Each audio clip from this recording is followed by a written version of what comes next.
Como você equilibra sua atuação como professor, escritor e game designer dentro da sua rotina? Vamos lá.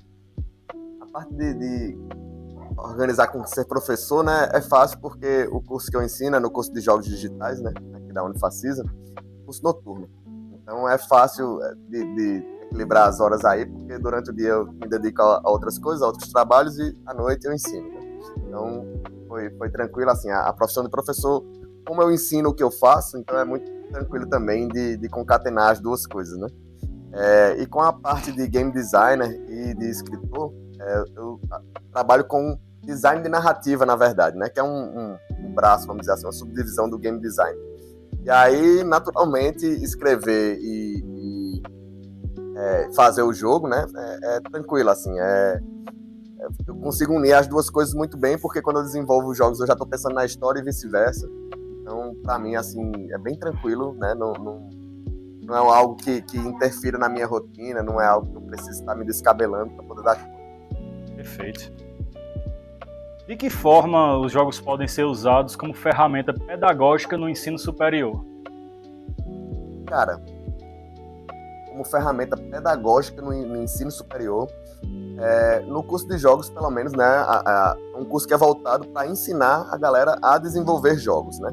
Então a gente não usa muito jogos como ferramenta para o aprendizado, mas lá, especificamente, eles são usados, o jogo é o objeto de desenvolvimento da galera, né? A galera aprende a desenvolver os jogos. E aí sim, esses desenvolvedores, esses alunos, eles conseguem desenvolver jogos para inúmeros fins, né? Desde jogos para entretenimento, os mais comuns, a jogos sérios, adver games, etc. E aí dentro de jogos sérios, tem os jogos educativos, tem os jogos que são voltados, né, para facilitar o aprendizado da galera, mas principalmente para a escola, né, para criança que tem dificuldade de aprendizado, criança que tem TDAH, né, etc.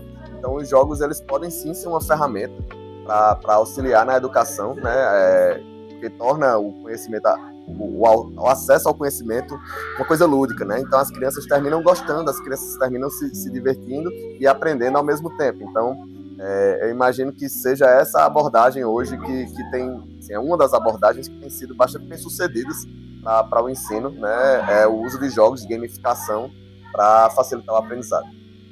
Qual é o maior desafio e também a maior oportunidade para o desenvolvimento da indústria de games na Paraíba hoje?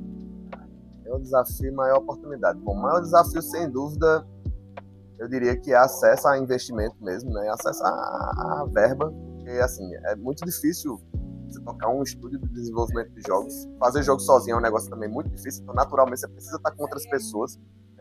E a gente estava até falando agora há pouco, sem grana, para você conseguir realmente tocar um projeto de desenvolvimento de jogos é uma coisa complexa, é uma coisa que demora, né? Você não faz um jogo em 2 semanas, 3, faz um jogo muito pequeno, mas não é exatamente o foco da galera, né? A galera quer fazer um jogo legal, grande, para vender na Steam, para vender na Play Store, etc.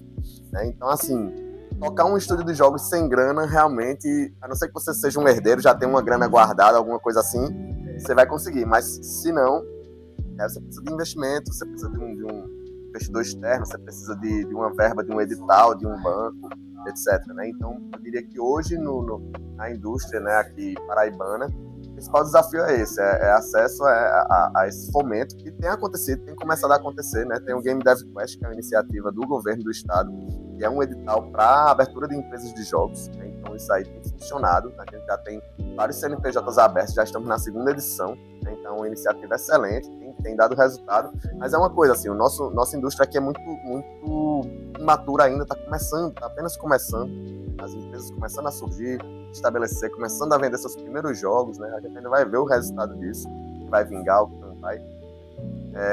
Mas é um processo lento, né? E o pessoal vai começar a ganhar know-how para começar a captar essa grana, para começar realmente a ter um mercado funcionando. Então eu diria que hoje esse é o principal desafio, né?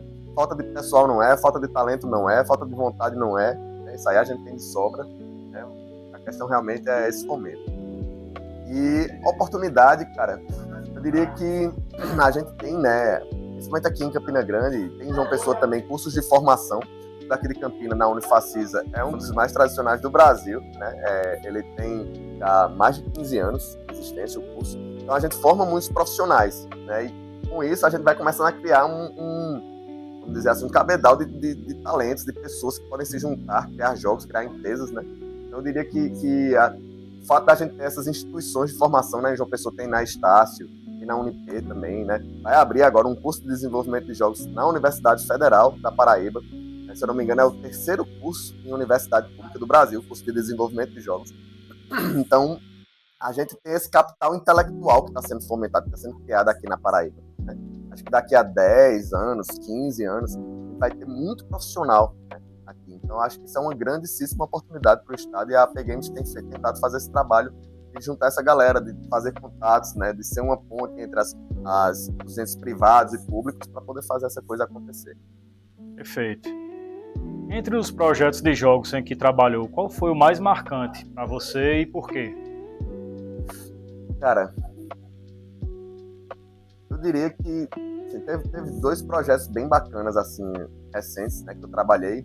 Um foi o Nicktoons and the Dice of Destiny, que é um jogo da Nickelodeon, né, do canal de desenhos animados Nickelodeon, né, com Bob Esponja, Tartarugas Ninja, Padrinhos Mágicos, Avatar, enfim, várias franquias conhecidas. Então, eu fui o narrative designer do projeto, né, eu fui responsável por fazer a história do jogo ser jogável, né, não é simplesmente criar a história, porque não foi eu que criei, tem um roteirista da Nickelodeon que foi o responsável por criar os personagens, as histórias e tudo mais que se passa lá no mundo do jogo, mas eu fui responsável por implementar e fazer essa história ser jogável. Esse é o trabalho do narrative designer, né? Então foi um processo muito legal, com uma equipe muito talentosa, com muita vontade de fazer também. Foi um processo bem enriquecedor, assim. O jogo ficou muito bacana, tá aí disponível em todas as plataformas. Eu vi, ele tá caprichado mesmo. Tá bonitinho, tem a mídia física, exatamente. Tem mídia física? Tem mídia física. Saiu para Xbox, PlayStation, Nintendo, Switch, 1 e 2, Steam, né? Então, assim, bem bacana o jogo. Foi uma experiência legal, mas eu tenho um carinho especial por um projeto um pouco antes, alguns anos antes que eu trabalhei, que foi o Rough Gunner, do Jovem Nerd. É um card game, né? Um roguelike deck builder. Tipo Slay the Spire, né? Onde você vai seguindo a história do primeiro livro, né? Rough Gunner hoje são 4 livros. Você segue a história do primeiro livro, né? Com o surgimento do Huff ali, como foi que ele se tornou a pessoa que ele é. E você vai jogando e enfrentando os desafios, criando um deck de cartas, e você vai desenvolvendo ali. Foi muito legal, porque foi a experiência de adaptar um livro, que é muito legal, do Leonel Caldela, né? É uma literatura de fantasia brasileira de altíssima qualidade. Me impressiona ainda não ter furado a bolha, ainda não ter virado um filme, porque assim, o livro é muito bom. Então foi muito prazeroso ler o livro. Eu li assim, em 3 dias eu tinha lido o livro completo e adaptar a história do jogo pro livro. A história do livro pro jogo foi muito legal, foi uma experiência muito legal, assim, desenvolver isso com a equipe da DX também na época, pessoal muito gente boa, muito talentoso também. Enfim, eu acho que esses 2 projetos, sem dúvida, atualmente, no meu momento atual da carreira, foram bastante marcantes. Teve um outro projeto também que a gente fez na Petit, mas não posso falar ainda, porque tá sob NDA, né? Mas em breve vai ser divulgado, que foi um projeto onde eu fui narrative designer e escritor. Então eu criei os personagens, escrevi os diálogos, escrevi a história e montei tudo no jogo. Então foi um projeto também que eu me orgulho bastante. Não posso falar muito ainda, mas tão logo possa começar a divulgar aí. Como você imagina o papel da AP Games nos próximos anos para fortalecer o cenário local e nacional? Então, a AP Games, né, é uma associação sem fins lucrativos e ela tem esse fim, né, esse objetivo de fomentar o desenvolvimento de jogos, de ser uma ponte aí, um agregador dos desenvolvedores, né, a gente representa os desenvolvedores de jogos digitais e de mesa, né, jogos analógicos, e a gente tem trabalhado muito no sentido de, como eu falei anteriormente, né, de fazer essa ponte entre Sebrae, prefeituras, governo, as outras associações estaduais, a Abra Games, nós somos filiados à Abra Games, então não só aqui na Paraíba, mas no Brasil, tem rolado esse movimento muito intenso das associações dos desenvolvedores se juntarem para, enfim, para ter força política, né, para pleitear. Teve recentemente a aprovação do Marco Legal dos Jogos, já foi uma iniciativa nesse sentido, né? A Abra Games trabalha muito no sentido de reunir o pessoal, de estar participando de eventos, de estar oferecendo oportunidades, de encontrar investidores, né? Enfim, então esse é um pouco o papel que a gente tenta fazer aqui na Paraíba também. Ainda estamos muito no começo, né? A AP Games existe desde 2016, mas a gente tem intensificado o trabalho nos últimos anos, né, depois da pandemia, E recentemente nos formalizamos, nós somos a nona associação a se formalizar no Brasil. E a gente espera muito que a partir de agora a gente consiga realmente nos profissionalizar enquanto associação, né? Para que a gente consiga realmente fazer um trabalho legal para ajudar quem está começando, os desenvolvedores que precisam, né, desse espaço, desse apoio, para conseguir realmente alavancar seus estudos, seus jogos.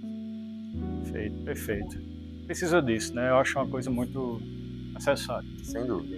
Enfim, essa aqui foi a entrevista com Renan Gaião. Muito obrigado, meu nobre. Tamo junto. Valeu. Obrigado, eu que agradeço a oportunidade aí. Tamo junto. Valeu.